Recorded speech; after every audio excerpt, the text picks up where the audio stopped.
ازيكم يا حلوين؟ يا رب تكونوا مبسوطين وبخير. اهلا بيكم في فيديو جديد. الفيديو ده هو الفيديو اللي انا بحبه واللي انتوا كمان بتحبوه وكل الناس بتحبه تقريبا، وهو فيديو منتجات خلصتها ورأيي فيها وهجيبها تاني ولا لا. فلو انتوا مهتمين تعرفوا رأيي في المنتجات اللي خلصتها كملوا الفيديو للاخر، وما تنسوش تعملوا لايك للفيديو لو عجبكم وتعملوا سبسكرايب للشانل لو لسه ما عملتوش. ويلا بينا نبدأ في الفيديو على طول.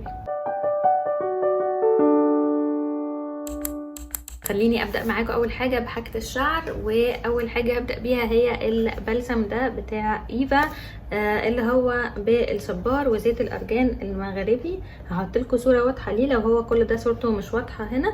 بصوا هو ده كان حجمه 230 مللي وقعد معايا فتره كويسه لا باس بها، يعني تقريبا من شهرين ل3 شهور مش فاكره قوي. كنت بستخدمه كمان مع حاجات تانية فمش فاكره قعد بالظبط قد ايه، بس هو يعني يقعد معاكم شهرين مستريح قوي. حلو جدا وبيرطب الشعر، وكنت بلاحظ ان ترطيبه بيستمر حبه حلوين بعد الشاور، يعني ممكن يقعد يوم كده او يوم ونص حاجه زي كده بعد الشاور. فبجد حلو قوي، متحمسه ان انا اجربه تاني وكمان اجرب منه الشامبو بتاعه، لانه هو كان كويس والله. كنت حاسه ان هو عارفين يعني حاجه كده طيبه وحنينه، وسعرها انا مش فاكره سعره كان كام، بس سعره كان 100 وشويه، بس اقل من 150 تقريبا. فكان والله كان يعني حلو قوي، اللي هو حاجه سعرها حنين وفي نفس الوقت بتديكي افكت حلو. فعجبني جدا وبرشحه لكم، واكيد ان شاء الله هكرره تاني لما تجيلي فرصه ان شاء الله. الحاجه التانية برضو اللي هي البلسم اللي خلصته تاني، اللي كنت بستخدمه بقى مع ده، هو بتاع سيرو بايب. بصوا هو بتاع سيرو بايب ده دي تاني علبه اكرره، فيعني لو كنت شفتوا يعني الفيديوهات بتاعت قبل كده بتاعت حاجات خلصتها ورأيي فيها كنتوا هتلاقوه موجود. فباين قوي قد ايه انا بحبه. وبصوا هو مكتوب عليه ان هو بيرطب الشعر كويس جدا، وبيخلي الشعر كده لامع وسلكي سموث، يعني نعومة الحرير بقى وكلام من ده. بصراحة بيرطب حلو جدا كأنه حمام كريم على هيئة بلسم. انا بحطه على الشعر حوالي من دقيقتين ل3 دقايق كده وبغسله، بحس فعلا الشعر مترطب كويس وبيقلل فعلا الهيشان، وبيفضل ترطيبه في الشعر برضو لمدة يوم يومين بالكتير قوي بعد الشاور. فبجد حلو قوي. كان حجمه 200 جرام. وحاجه كمان هو مكتوب عليه ان هو ايزي ديتانجلينج، وهو فعلا بيفك تشابك الشعر كويس جدا. فدي حاجه من الحاجات اللي والله اللي يعني تعتبر ميزه كبيره فيه، لان مش كل البلاسم او البلسمات بتفك الشعر كويس كده، لا هو فعلا بيفك تشابك الشعر. عارفين لما تبقوا غاسلين شعركم ب اللي هو شامبو، اي شامبو للقشره، فبيبقى منشف الشعر ومكلبشه كده ومعقده في بعض، ده بقى بيفك التشابك قوي خصوصا بعد شامبو القشره. فبجد برشحه لكم، وباين طبعا ان انا حباه جدا، واوريدي جبت منه بس نسيت اجيبها معايا، جبت منه علبه جديده، يعني دي هتبقى العلبه الجديده بقى رقم 3 عندي. فبجد بجد برشحه لكم، من الحاجات اللي ضروري تجربوها. كان سعره اقل من 250 بس يعني اكتر من 200 تقريبا، 230 في الحدود دي يعني. الحاجه اللي بعد كده من حاجات الشعر، انا مش عارفه قلت لكم عليها قبل كده ولا لا، هو الشامبو بتاع فاتيكا، بيتهيألي اتكلمت عنه، بس دي تاني علبه اخلصها.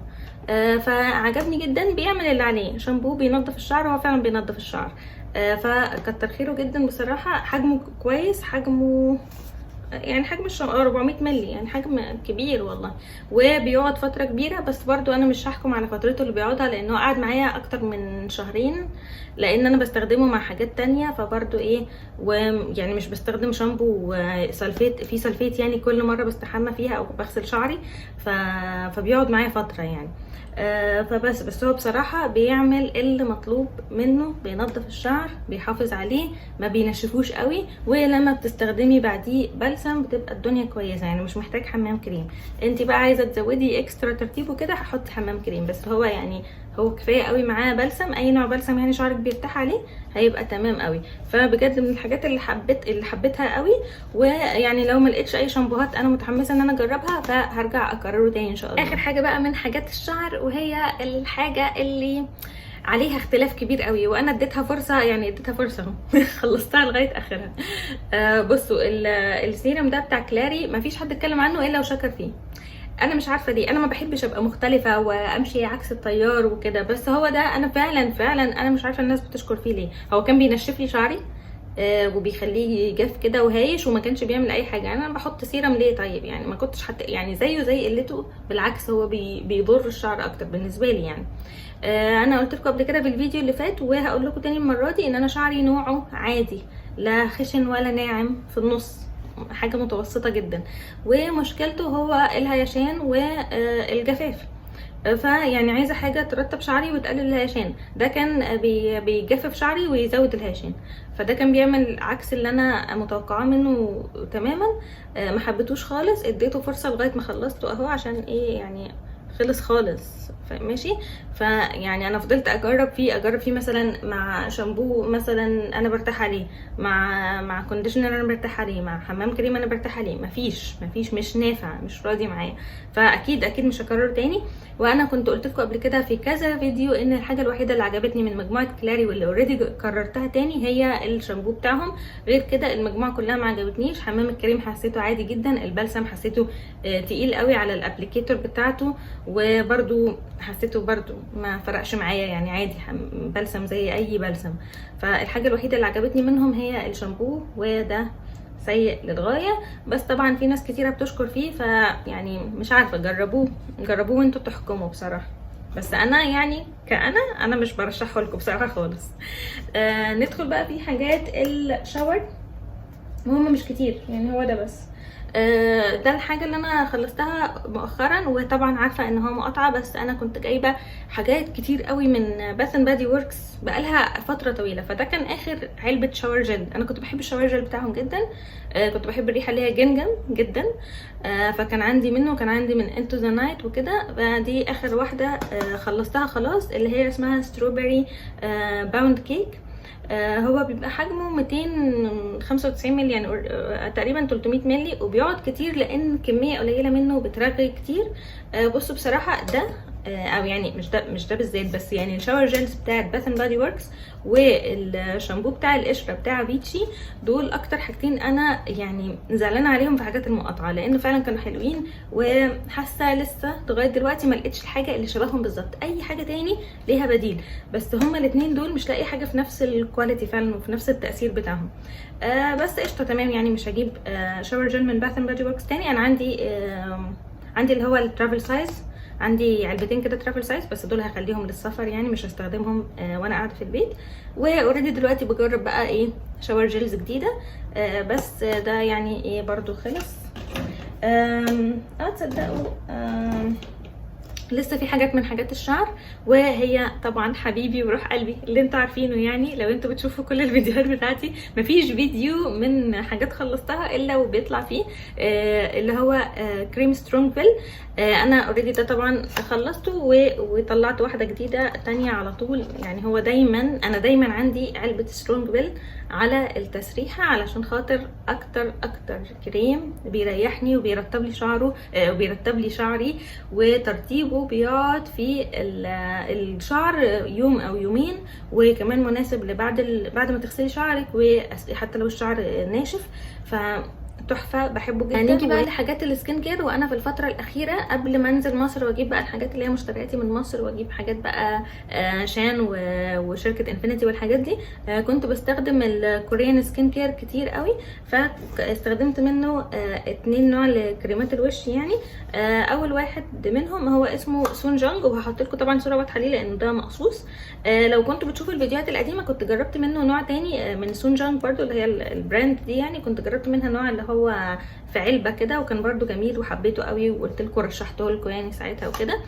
بس ما كنتش لاقياه يعني، لما هو خلص ما لقيتوش تاني، فجربت واحد تاني اسمه 2X بارير انتنسيف كريم. برضو نفس الكلام على فكره، انا مخلصاه من بدري قوي يعني. بس هو كان لطيف، كان ما بيطلعليش حبوب، ما بيسدش المسام، ما بيحسسش الوش، وكان في نفس الوقت بيرطب كويس جدا. فمن الحاجات برضو اللي يعني لو يعني هكررها تاني، بس لو ما فيش حاجه محمساني ان انا اجربها في السوق يعني ماشي يعني يعني لو ما فيش كريمات تانية لاقيه ان هي تماما عايزه اجرب الكريم ده او الكريم ده، لانه في دلوقتي كتير او كريمات كتير قوي انا لسه عايزه اجربها. فلو خلاص الدنيا ضاقت بيا ومش لاقيه حاجه اجربها، هرجع اكرر بتاع سون جانج ده تاني. جبت واحد تاني من براند برضو كوري اسمها كوز دباها، هبقى احط لكم صوره ليه هنا. هو اسمه سنتيلا جيل كريم، ولونه كيوت كده ده شكله. كان حجمه صغنون، هو حجمه كام؟ 45 مللي. هو بالسنتيلا طبعا، فمعمول ان هو بيهدي البشره، وفيها هيالورونيك اسيد وعدوتي اللدوده النياسيناميد، اللي هي بتبقى حلوه مع كل الناس ووحشه معايا، بتطلع لي حبوب جدا وبتبهدل لي وشي. والالوفيرا اكستراكت. بصوا هو يعني لطيف، بس انا كنت بستخدمه وانا خايفه فما كنتش بستخدمه كتير، وقعدت كده عارفين يعني قعدت اوزعه على الناس كده عشان ما استخدموش. ف يعني ما بصراحه انا ما بحبش النياسيناميد، وكنت خايفه منه بسبب ان هو فيه نياسيناميد. فيعني هو خلصته وخلاص، بس ما اعتقدش ان انا هجيبه تاني. هو كان ترتيبه متوسط وما بيقعدش كتير، يعني ما فيهوش حاجه تتقال بصراحه. نيجي بقى للحاجه اللي معصباني شويتين، وهو كريم العين. كريم العين اللي بالافوكادو اللي هو بتاع كيلز. هبقى احط لكم برده صوره ليه هنا. وده شكله كده، مش عارفه هيبقى واضح ولا لا، بس هو ده شكله. بصوا انا سمعت فيه مدح كتير جدا جدا جدا، وجبته على هذا المدح. طبعا انا حاجه كيلز برده من الحاجات المقاطعه، وانا ده جايباه بقالي سنه ونص تقريبا، حاجه في الحدود دي.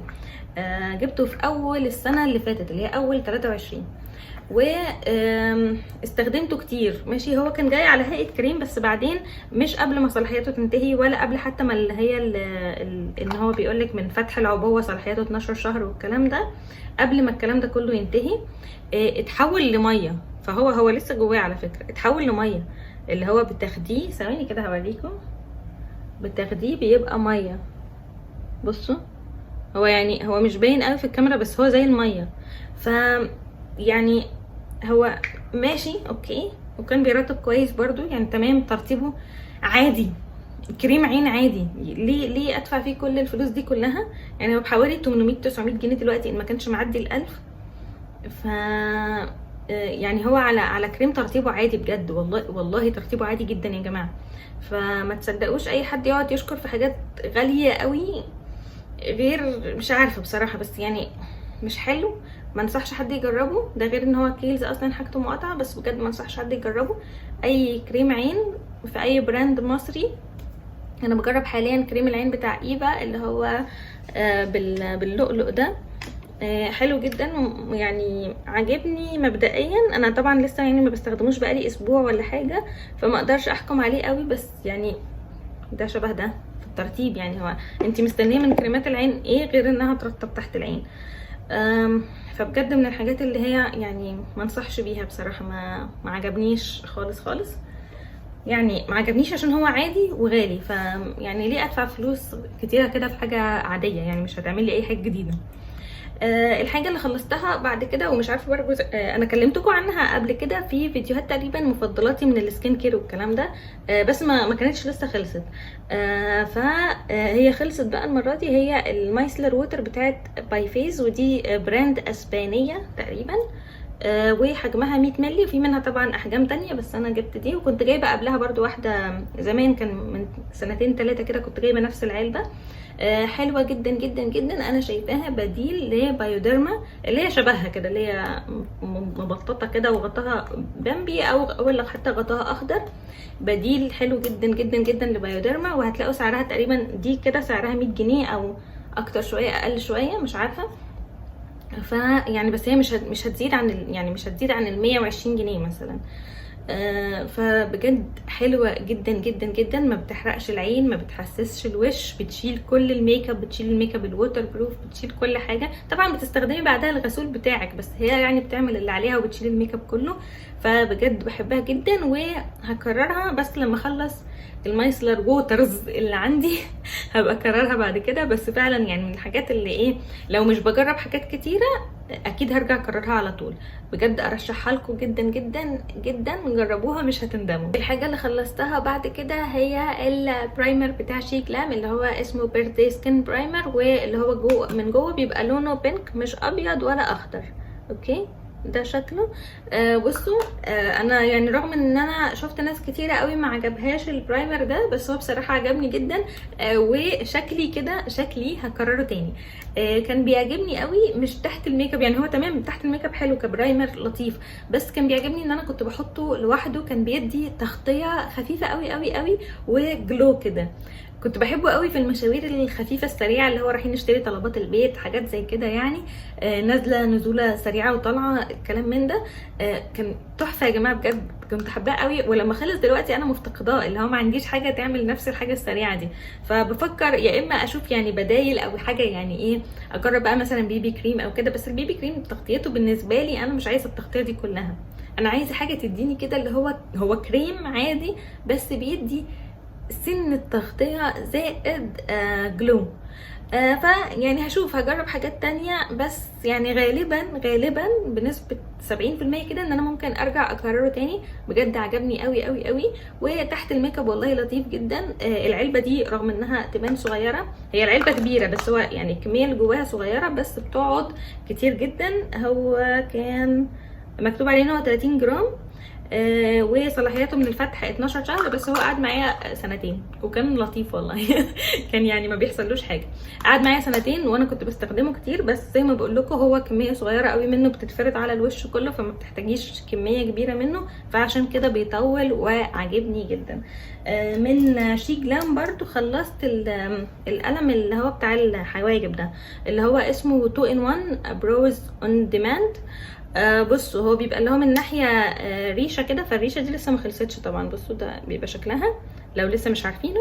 ومن الناحيه التانية بقى هي دي اللي خلصت، اللي هي ايه، اللي بتملي بيها الحاجب نفسه. انا كنت بحبه جدا وكررته كذا مره تقريبا، دي كان تالت قلم اجيبه يعني. درجتي فيه اسبريسو، بس مؤخرا عجبني ده اكتر برضو من شي جلام، اللي هو بيبقى من ناحية سبولي او اللي هي الفرشة اللي بتسرح الحواجب، والناحية التانية اللي هي دي، مش عارفة شايفينها ولا لا، اللي بتملي بيها برضو القلم. في ناس بتقول ان حجم البرودكت في القلم ده اللي هو اللي فيه السبولي بيبقى اكتر من ده. انا جبتهم وقستهم طلعوا نفس الحجم على فكرة. بس هي الفكرة انت محتاجة ايه، يعني انت محتاجة الريشة فهاتي ده، محتاجه الريشه اللي هي بترسم شعره وكده، ولا محتاجه السبولي. فانا بالنسبه لي عجبني قوي ان هو فيه السبولي، ان انا اعرف اسرح الحاجب وفي نفس الوقت املى الفراغات اللي ما بينهم. كده ما كنتش بستخدم الريشه دي، كنت بستخدمها برسم بيها ايلاينر، يعني حاجه مش مهمه قوي، او حاجه يعني ممكن اعملها بحاجات تانية كتير. فانا لقيت ان انا عجبني قوي قوي اللي هو فيه السبولي. من ناحيه البرودكت نفسه من جوه الاتنين شبه بعض، اللي هو يعني الحته اللي بتملى البنسل دي اللي هي بتملى الحواجب هي في الاتنين. درجتي في ده لايت براون، وطلبت واحد تاني درجه ايه يا ربي مش فاكره بقى، لما تيجي هبقول لكم عليها. بس طلبت واحد تاني درجه مختلفه شويه، درجه تقريبا اش جراي او حاجه زي كده، يعني حاجه جراي بقى شويه، او يعني على اسود او على رمادي، مش على براون. بس عموما هو ده اللي هو اللايت براون، هو ده اللي انا حطاه في حواجبي النهارده يعني، وجميل جدا. يعني انا حواجبي غامقه، بس هو اللايت براون حسيته كان على الموديل، يعني حواجبها كانت غامقه زيي او لونها اسود زيي، ولقيتها برضو الدرجه دي لايقه عليها، فقلت هجيبه واشوف، فطلعت كويسه عليا. فبرضو هبقى اقول لكم على الدرجه الثانيه اللي هجيبها دي هتطلع ايه نظامها وايه اخبارها. بس عموما يعني اقلام الحواجب بتاعت شي جلام، يعني لو ما كنتوش لسه جربتوها فبرشحها لكم ان انتوا تجربوها. اخر حاجه بقى حلوين في الفيديو ده هو البادي لوشن بتاع براند اماراتي كده اسمه باريس كوليكشن. بصوا، هو يعني ده بيبقى شكله كده، بيجي بالشكل ده. انا قعدت محافظه على البتاعه دي عشان اوريها لكم. هو حجمه 40 ايه، حجمه 400 مللي، وبيرطب الجسم كويس جدا. هو مكتوب عليه ان هو فيه شيا باتر واوليف اويل وكمان فيتامين اي والوفيرا اللي هو جل الصبار وكده. فعلا ترطيبه للجسم حلو جدا، بيقعد يوم ونص بالكتير. لطيف قوي قوي قوي. بالنسبه لريحته، عشان في ناس كتير هي دي الريحه اللي هي اسمها اكزوتيك او اللي هي لونها احمر يعني. صلاحيته بتقعد على فكره 3 سنين، هو بقاله عندي 3 سنين. لسه مخلصاه يعني، لسه تقريبا فاضل فيه حبه قد كده. حلو جدا ك ترطيب، زي ما قلت لكم ان ترطيبه بيقعد من يوم ليوم ونص، يومين بالكتير قوي. بس من ناحيه الريحه، هو ريحته كريم ريحته يعني عارفين ريحه الكريمات العاديه بتاعت زمان، الكريمات اللي هي نيفيا والحاجات دي، ريحته شبهها. فانا مش عارفه ولا انا اللي بيتهيألي ولا ايه، لان سمعت ناس كتيره قوي كانت بتشكر في ريحته. يعني انا لما جبته من 3 سنين كنت جبته على مدح ناس يعني فيه ان هو ريحته جميله وخطيره وخرافيه، ولو عروسه لازم تجيبيه والكلام ده. بس يعني ريحته عاديه قوي بصراحه، يعني ريحه كريم عادي. فانا مش عارفه هي انا مناخيري انا اللي بايظه من ناحيته ولا ايه، معرفش. بس انا يعني انا مش بحطه عشان ريحته. طبعا ريحته دي التعطيره بقى، ان انت تحطي بادي ميست او برفان او اي حاجه، بس ترطيبه فعلا ترطيب حلو قوي. بيغنيني بصراحه. يعني ساعات لما بكون مستعجله ومش فاضيه بقى احط بادي باتر وبادي اويل والكلام ده كله، هو ده بيبقى بيغني للجسم كله عن الكلام ده كله. فبجد من الحاجات الحلوه جدا. هكرره ولا لا؟ هكرره لما اخلص البادي لوشنز اللي عندي، لان انا عندي كميه بادي لوشنز كتيره جدا، وانا برضو مجنونه ومهووسه بادي لوشنز. فكل ما بشوف حاجه بشبط فيها وبجيبها.